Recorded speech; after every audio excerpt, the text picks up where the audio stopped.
Other questions? Yeah, sir. Thank you both so much for this conversation. You mentioned sources of shock and how it's geographically dispersed.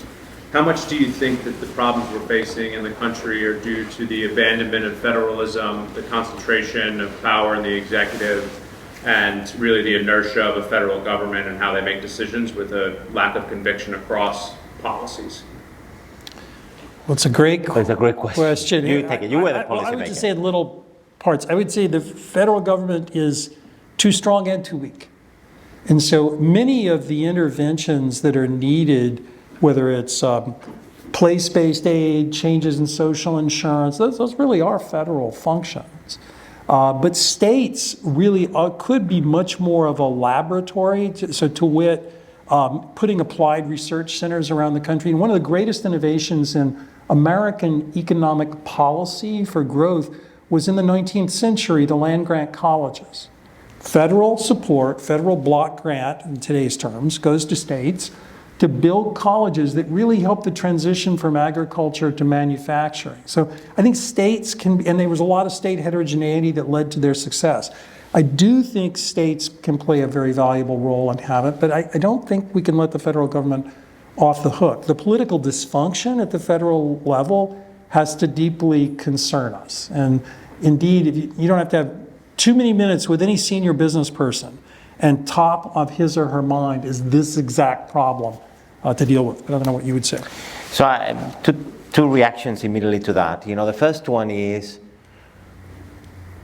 something is striking. For those of us who read Democracy in America when we were teenagers and fell in love with the promise of America and democracy in America, one of the things that is most striking about this America of the last 30 years, which is now most of my adult life, is the disappearance of local politics, the nationalization of politics throughout, that everything has become a national conversation.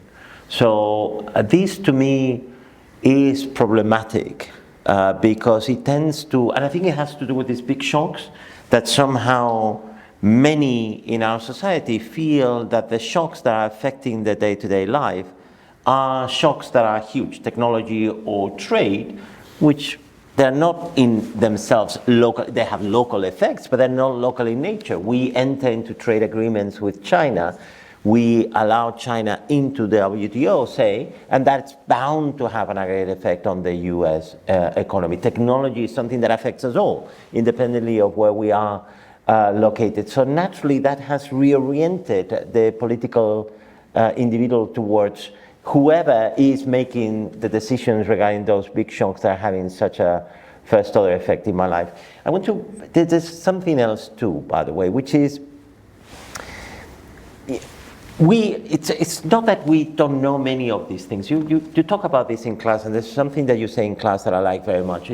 I always forget the name of this policy that we put in the 60s, trade assistance? Trade adjustment assistance. Exactly.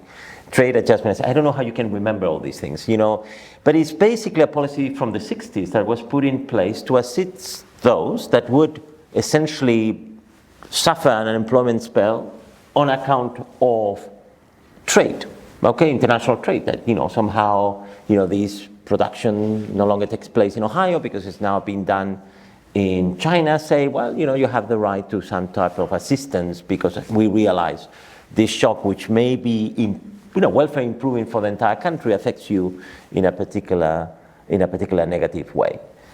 It's remarkable to me that policy has been in place for 40 years and has made no difference whatsoever. Only 2 people in a chicken have benefited from trade. That's the problem. You can't just put policies in place without real teeth to do it. Exactly. But to your question about federalism, it's not that there are not regions of the country that haven't gotten this right. So I mentioned Youngstown as a struggling region.